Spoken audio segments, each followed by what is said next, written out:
PKS resmi bergabung dengan pemerintahan Presiden terpilih Prabowo Subianto. Ada sejumlah alasan bergabungnya PKS ke dalam pemerintahan yang baru.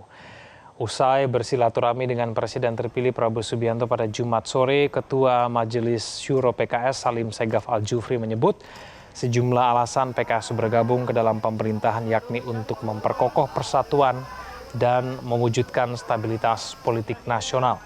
Menurut Salim Segaf, negara Indonesia tidak bisa dikelola hanya oleh 1-2 kelompok. Ia menyebut perlu gotong royong antar bangsa untuk menghadapi permasalahan yang terjadi di luar maupun dalam negeri. Kita ingin bangsa kita ini jadi leader di kawasan, pemimpin di kawasan. Ya, dan saya melihat,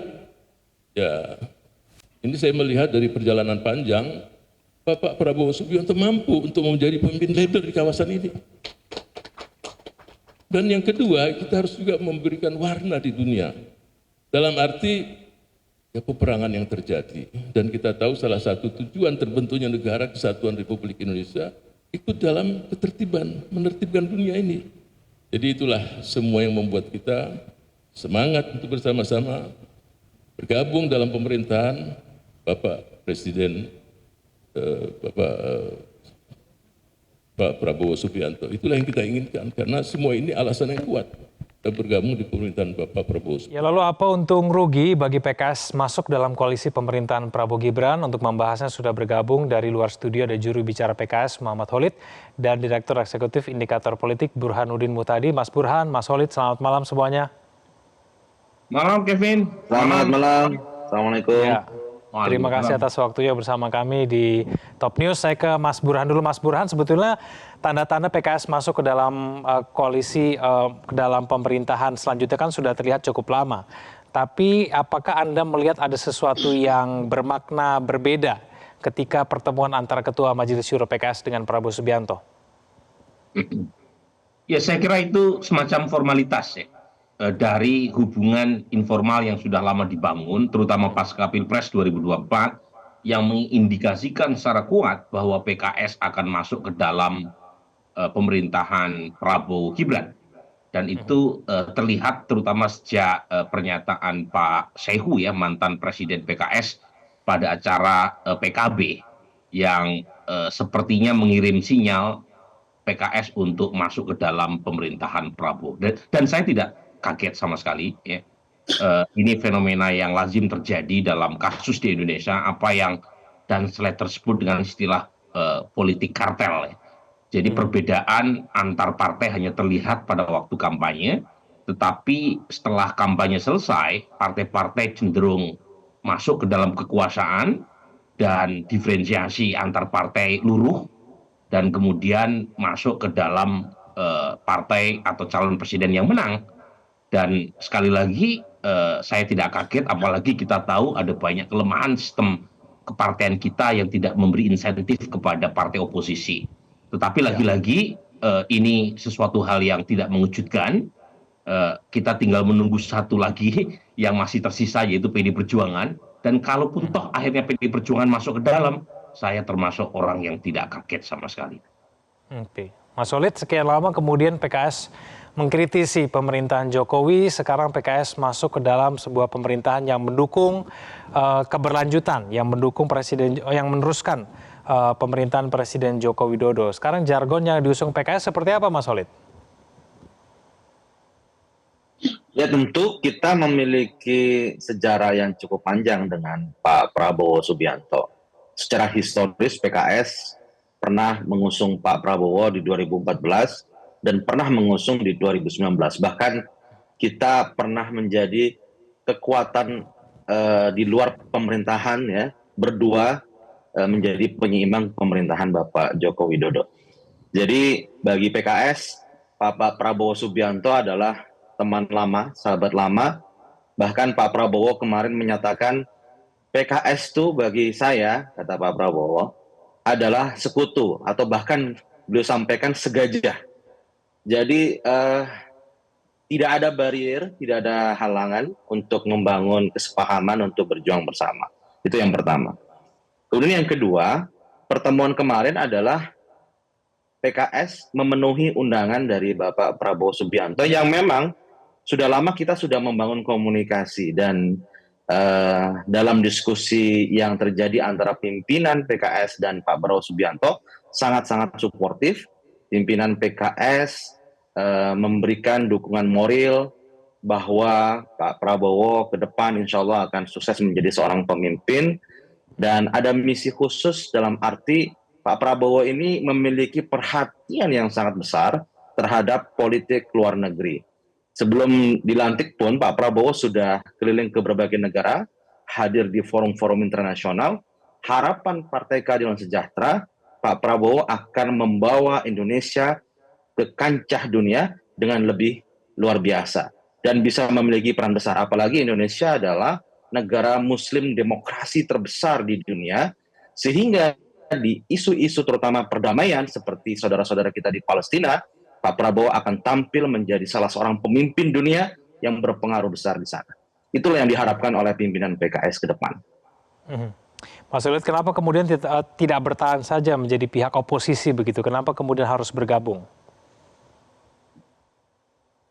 Tentu ini adalah aspirasi, kami melakukan sebuah riset ya, bahwa kurang lebih sekitar 80-90% masyarakat memiliki harapan yang besar terhadap pemerintahan baru.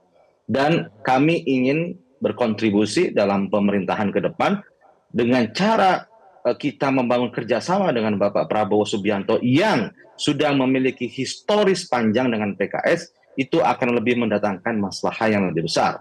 Dan kemaslahatan yang lebih besar itulah menjadi salah satu pertimbangan penting dari pimpinan Partai Keadilan Sejahtera untuk mendukung pemerintahan Bapak Prabowo Subianto. Tentu ini adalah untuk kepentingan kemaslahatan rakyat.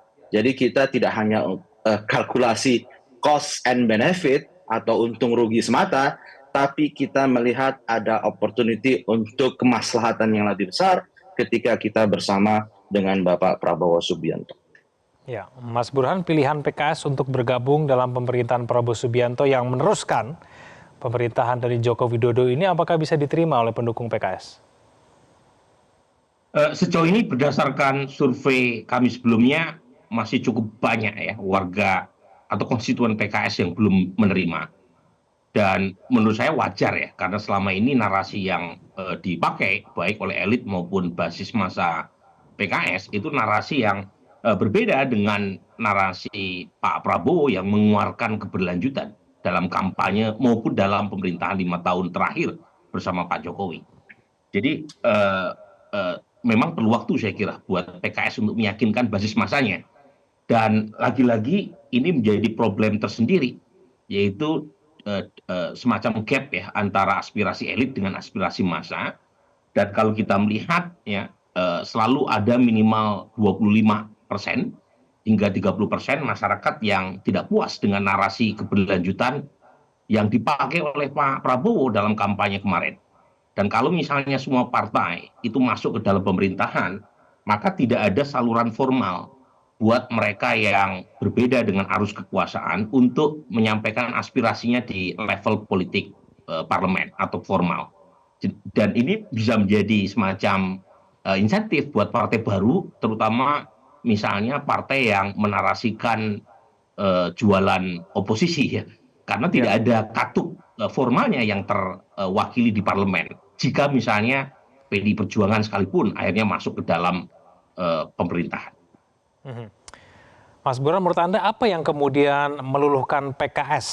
Apakah kemudian kursi menteri itulah yang kemudian menjadi faktor akhirnya PKS bergabung begitu kepada pemerintahan Prabowo Subianto? Karena tidak sedikit orang berpendapat demikian, Mas Burhan. It takes two to tango ya. Jadi bukan hanya dari faktor PKS. Tetapi Pak Prabowo sendiri adalah figur yang menurut saya punya tendensi untuk mengangkut seluruh kekuatan politik di parlemen ke dalam. Dan itu dinyatakan berkali-kali oleh Pak Prabowo. Jadi Pak Prabowo figur yang berkali-kali mengatakan pentingnya persatuan elit ya.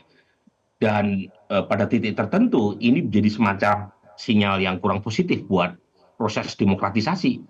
Karena demokrasi itu meniscayakan adanya oposisi yang kuat, ya, tanpa menegasikan adanya pemerintahan yang kuat. Jadi dan kebetulan studi empirik menunjukkan pemerintahan yang punya oposisi yang kuat, yang memadai, itu umumnya kinerja pemerintahan itu lebih baik. Jadi economic performance, democratic governance itu lebih baik karena ada koreksi kebijakan, ada alternatif kebijakan. Nah, sementara kalau semua partai masuk ke dalam, itu potensi yes man besar terjadi. Dan itu justru merugikan Pak Prabowo. Jadi ada sisi Pak Prabowo juga, bukan semata-mata dari PKS. Ya. Yang kedua, ya kita tahu menjadi oposisi tidak mudah ya ketika incumbent atau presiden yang sedang menjabat itu popularitasnya tinggi. Dan partai seperti PKS yang 10 tahun menjadi oposisi di masa Pak Jokowi itu nyaris tidak mendapatkan insentif elektoral apapun. Karena ya secara faktual Pak Jokowi rata-rata approval-nya tinggi. Nah ini nanti menjadi isu nih untuk Pak Prabowo. Kalau misalnya approval Pak Prabowo tinggi, mungkin ada insentif buat partai-partai untuk stick, untuk bergabung atau loyal kepada Presiden Prabowo nanti. Tetapi kalau terjadi penurunan approval rating, itu dugaan saya ada kemungkinan terjadi semacam konflik intra koalisi, dan itu pernah terjadi pada masa periode kedua Pak SBY. Jadi partai-partai termasuk PKS saat itu kan mulai bermain cantik ya. Satu sisi tetap berada di dalam, tetapi dalam isu-isu populis PKS bersama Golkar saat itu sangat kritis terhadap pemerintahan SBY. Dan itu kebetulan bersamaan ketika approval-nya Pak SBY drop di bawah 50%. Jadi lagi-lagi dugaan saya partai-partai masuk ke dalam, tapi mereka wait and see. Ketika Pak Prabowo masih populer, mereka masuk ke dalam, menitipkan kadernya di parlemen, di kabinet. Tetapi ketika Pak Prabowo dianggap kurang populer, ya mungkin saja ada beberapa partai yang mulai bermain dua kaki. Oke, apakah PKS komit akan mendukung pemerintahan Prabowo Subianto hingga 5 tahun ke depan? Kita akan bahas itu saja. Pemirsa jangan kemana-mana, kami akan kembali. Siapa saja bakal menteri yang akan mengisi kabinet pemerintahan mendatang? Konon hanya Prabowo dan pimpinan parpol yang tahu. Sebab, usai bertemu dengan petinggi PKS Kamis sore, Prabowo mengaku sudah menerima banyak masukan dari partai politik terkait kabinet. Prabowo pun senang karena banyak sosok yang sesuai dengan kriteria yang ia inginkan. Dan saya harus akui yang diajukan banyak sekali yang sangat bagus, sangat kapabel, dan juga sebagian kita sudah pantau lama. Yang saya katakan kan saya sudah bagian daripada kabinet Indonesia Maju, dan saya sudah bekerja sama dengan beberapa menteri, dan memang menteri-menteri yang saya lihat banyak yang memang kapabel, banyak yang profesional. Jadi sebetulnya proses pemantauan itu sudah berjalan lama, kita sudah sering diskusi. Menurut Ketua Harian Partai Gerindra, Sufmi Dasko Ahmad, nama-nama calon menteri yang bakal mengisi kursi menteri akan diuji terlebih dahulu oleh Prabowo. Apalagi dalam sebuah kesempatan, Prabowo mewanti-wanti agar menteri yang ia pilih tak hanya sekedar mencari uang dari APBN. Tentunya diminta biodata, kemudian profiling, lalu kemudian finalisasi nanti akan ada semacam fit and proper, walaupun sudah dilakukan oleh tim, tapi akan langsung oleh Pak Prabowo untuk dilakukan sesi tatap muka untuk kemudian dalam tahap finalisasi. Demikian.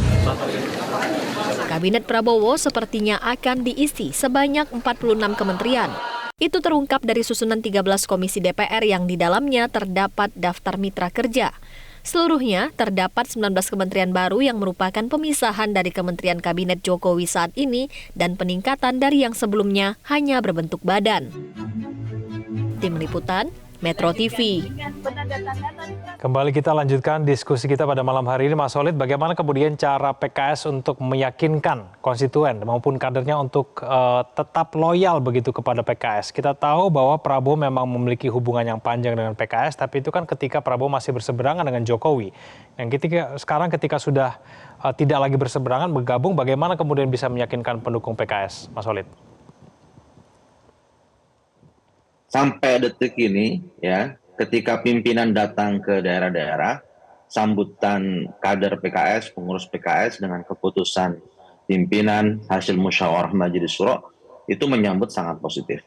Jadi karena sosok Pak Prabowo bukan sosok yang asing buat kader dan pengurus PKS, sehingga keputusan untuk berjuang bersama Pak Prabowo itu bukan sebuah hal yang mengejutkan. Itu yang pertama. Kemudian yang kedua, perlu dipahami bahwa dalam konsep sistem presidensialisme itu tidak ada konsep oposisi sebenarnya. Lebih tepatnya disebutkan sebagai kita masuk dalam kabinet atau di luar kabinet, gitu ya. Konsep oposisional itu sebenarnya ada di konsep parlementer. Dan konsep check and balances itu bisa kita jalankan di DPR RI.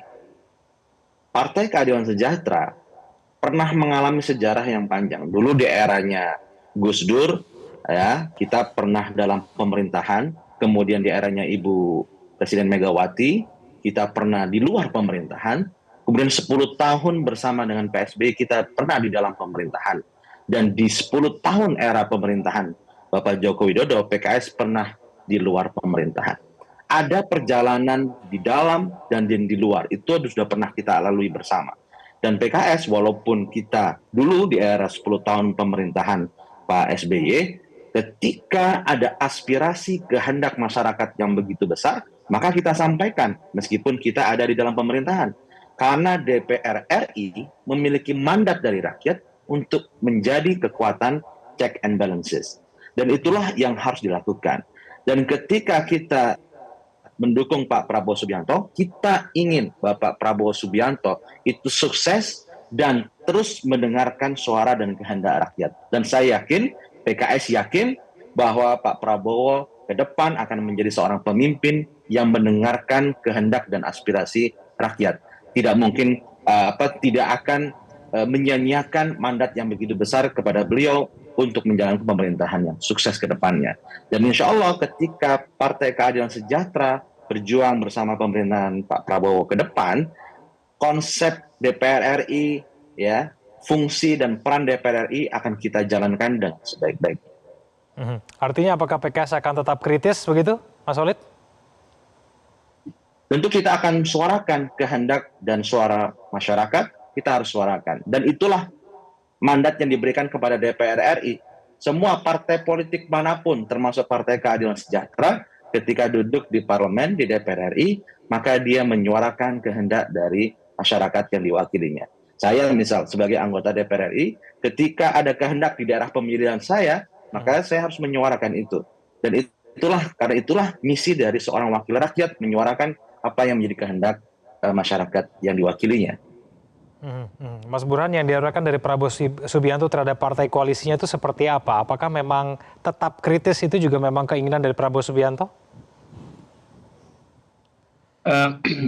Saya tidak tahu persis ya apa yang akan terjadi ke depan karena Pak Prabowo juga belum dilantik.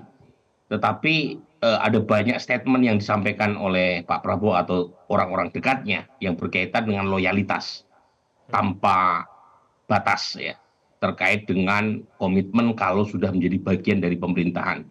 Nah, pertanyaannya sejauh mana loyalitas sebagai bagian dari oposisi itu bisa dijalankan dengan misalnya fungsi anggota DPR sebagai salah satunya adalah alat kontrol kekuasaan. Nah, itu kita perlu tunggu ke depan ya. Tetapi dugaan saya pada titik-titik tertentu yang berkaitan dengan kebijakan yang sangat strategis itu tidak ada diskusi. Baik dari partai maupun anggota partai yang menjadi bagian dari koalisi. Dan itu terlihat misalnya pada masa Pak Jokowi, partai-partai pemerintah ketika berkaitan dengan isu IKN, isu Omnibus Law, isu revisi Undang-Undang Minerba, revisi Undang-Undang KPK, semuanya sami'na wa ta'na. Nah, kalau misalnya PKS masuk ke dalam, dan muncul kebijakan-kebijakan yang dianggap Pak Prabowo strategis, ya tidak ada ruang buat Pak Holid untuk mengatakan tidak. Ada perbedaan-perbedaan kecil di parlemen, tetapi yang signifikan dan menjadi semacam signature pemerintah, ya tidak ada diskusi. Ya seperti halnya yang terjadi sebelumnya pada masa Pak Jokowi. Dan ini yang menurut saya akan menjadi isu, karena tidak ada kebijakan yang bisa menyenangkan semua orang. termasuk basis konstituen partai masing-masing. Jadi istilah oposisi, istilah penyeimbang kekuasaan, in on out, itu kan istilah semantik ya. Tapi intinya dalam sistem koalisi presidensial, itu ada pihak yang berada di dalam, ada pihak yang berada di luar.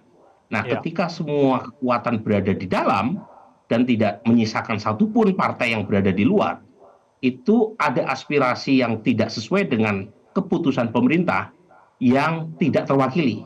Nah, kalau misalnya Anies Baswedan bikin partai, itu potensial tuh menarik basis pemilih yang kecewa karena partai-partai yang mereka pilih sebelumnya itu memilih jalan untuk masuk ke dalam kekuasaan. Jadi ini menarik ini ke depan. Satu, ada nggak partai yang mencoba menarik pemilih yang kritis tadi, yang merasa tidak terwakili. Yang kedua, soal suasana persaingan di intra koalisi. Karena partai-partai kan punya kepentingan yang berbeda secara subjektif, secara elektoral. Nah, ini yang menarik. Dan bertemu dengan kepentingan Pak Prabowo untuk menegakkan disiplin koalisi. Mas Solid, kepentingan elektoral PKS apakah akan selalu sejalan dengan koalisi? Tentu kita tidak bisa berandai-andai, nanti akan kita lihat ke depan ya. Tapi dari diskusi antara pimpinan PKS dengan Pak Prabowo, kita membaca ke depan ini tantangan eksternal itu jauh lebih besar. Pak Prabowo menyampaikan kepada pimpinan PKS bahwa perlunya solidaritas, perlunya stabilitas politik, perlunya rasa persatuan yang lebih kuat. Kenapa? Karena tantangan 5 tahun ke depan, mulai dari isu resesi global ekonomi, kemudian geopolitik, pertahanan, keamanan, konflik di kawasan, itu begitu besar peluang itu akan terjadi. Sehingga dalam diskusi pimpinan PKS dengan Pak Prabowo, ada semangat rasa kebangsaan, rasa kenegarawanan, itu diletakkan di atas dari kepentingan partai-partai politik. Sehingga inilah yang kemudian kita melihat Pak Prabowo memiliki perhatian yang luar biasa dengan isu-isu yang terjadi di kawasan dan di forum global. Dan proses inilah yang kemudian kita tangkap, bahwa ke depan ketika kita sudah masuk dalam isu kebangsaan, isu kenegaraan, national interest, kepentingan nasional yang lebih besar, maka sudah seharusnya kita bersatu untuk menangani hal yang lebih besar. Dan PKS insya Allah akan komitmen dengan konstitusi, komitmen dengan kepentingan nasional. Oke, Mas Solid, Mas Burhan, terima kasih sudah bergabung sama kami di Top News. Selamat malam. Jelajahi cara baru mendapatkan informasi. Download Metro TV Extend sekarang.